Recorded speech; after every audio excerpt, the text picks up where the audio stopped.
Donc si on n'a qu'une seule SCI, ça sert à rien de créer sa holding et puis dire ah bah oui j'ai un groupe, j'ai ma holding, ma SCI en tout, ça sert à rien.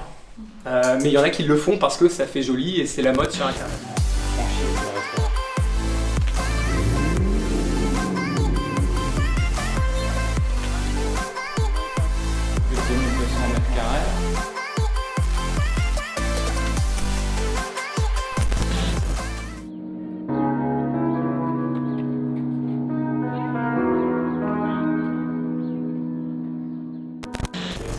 Intéressant de savoir c'est à quel moment et quel est le gain réel qu'on peut espérer en fin de compte dans la création de ce système, cet univers voilà, de holding, etc.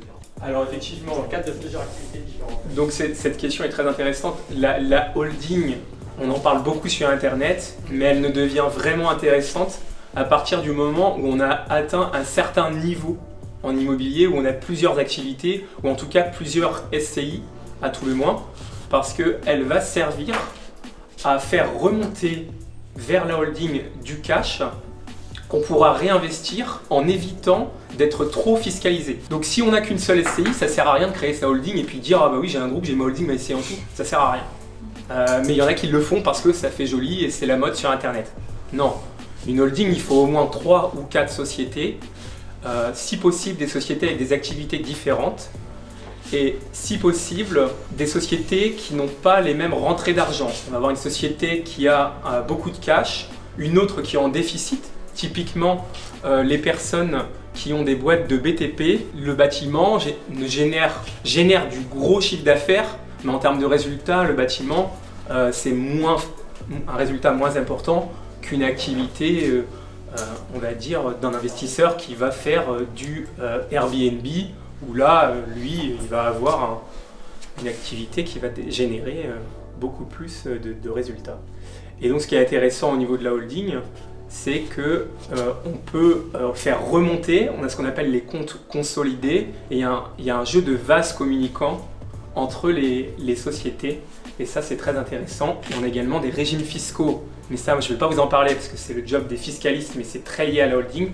On a le régime des sociétés mère-fille, et on a le régime de l'intégration fiscale qui permet de gommer complètement l'impôt quand on veut faire remonter le cash de toutes les sociétés et réinvestir toutes les sommes mises dans la holding dans un nouveau projet. L'idée, c'est de regrouper, on va avoir une société A qui va vouloir faire remonter 10 000 €, une société B 20 000 €, et du coup on va se retrouver avec 30 000 € à faire remonter et on pourra réinvestir dans un projet ces 30 000 € en ayant évité de sortir l'argent des sociétés. Typiquement, si on n'a pas de holding, on est obligé soit de réinvestir dans la même société, donc on a la SCI, l'IS, on a acheté un premier bien dedans, un second bien, on va acheter un troisième bien. Dans ce cas-là, ça reste dans la société, donc fiscalement, on n'a pas de problème. Mais si on veut investir avec une autre société parce qu'avec un autre associé par exemple, là si on ne crée pas de holding, on va être obligé soit de se verser des dividendes, ou là on va être tout de suite fortement fiscalisé. Donc l'intérêt de la holding, c'est vraiment de détenir des participations dans différentes sociétés via cette holding. Donc c'est la holding qui va être propriétaire des parts dans vos différentes sociétés et puis vous-même. Et donc vous allez pouvoir vous être seul dans votre holding et sous votre holding avoir 3 sociétés par exemple avec 3 associés différents si vous le souhaitez. Et souvent on le voit, on a une société avec sa conjointe ou ses parents, une autre peut-être avec un cousin ou un ami et une autre où on va peut-être faire une activité plus professionnelle comme Hassan, marchand de biens ou bâtiment. Et là on va prendre vraiment de réels associés qui ont des compétences techniques. Typiquement en matière de bâtiment, on va se tourner vers des personnes qui ont une expérience professionnelle dans le BTP, et là on aura 3 types d'associés différents. Et nous, l'idée avec la holding, c'est que si on génère du cash, on fait remonter du cash et on peut investir une plus grosse somme d'argent parce qu'on aura la somme des sommes d'argent des 3 sociétés qu'on pourra faire remonter et investir sans être fiscalisé, ce qu'on ne peut pas faire si on n'a pas la holding.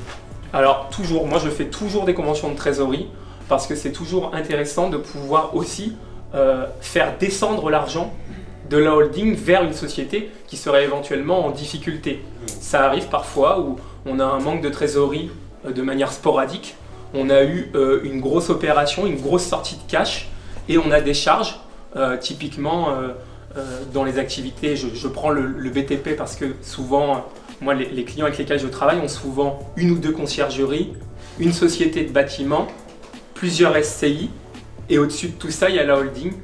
Et généralement, on doit réinjecter du cash dans les sociétés qui ont les plus grosses charges. Et vous imaginez bien que la société qui a les plus grosses charges, c'est la société de bâtiment. Pourquoi? Parce qu'elle a des salariés souvent, alors que les SCI, généralement, il n'y a pas de salariés à l'intérieur des SCI ou c'est très rare. Il faut faire très attention également aux droits bancaires, notamment avec tous les prêts spécifiques.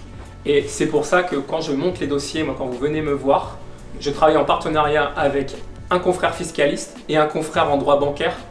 Parce que là, on touche la limite entre le droit des sociétés et le droit bancaire quand on parle de PGE. Et dans ce cas-là, moi si on travaille sur un sujet comme ça, je travaille avec un confrère qui fait que du bancaire et on monte le dossier à deux. Comme ça, vous avez un dossier complètement sécurisé par des professionnels qui sont chacun spécialistes de leur matière. Je vous invite à faire très attention parce que certains confrères essaient de faire un peu toutes les matières. Warning, si un avocat vous dit « je fais de la fiscalité, du droit des sociétés, du droit de l'immobilier, du droit de ceci, du droit de cela », un avocat maximum 3 matières. Quand on a un avocat qui commence à faire plus de 3 matières, il ne peut pas être spécialiste, c'est pas vrai. C'est ça. Donc surtout, si j'ai un conseil à vous donner, c'est que maximum 3 matières. Si vous avez un avocat qui vous dit qu'il fait 5, 6, 7 matières, c'est qu'il ne les fait pas pleinement et il n'est peut-être pas à jour dans les dernières jurisprudences, il n'aura pas forcément les réflexes.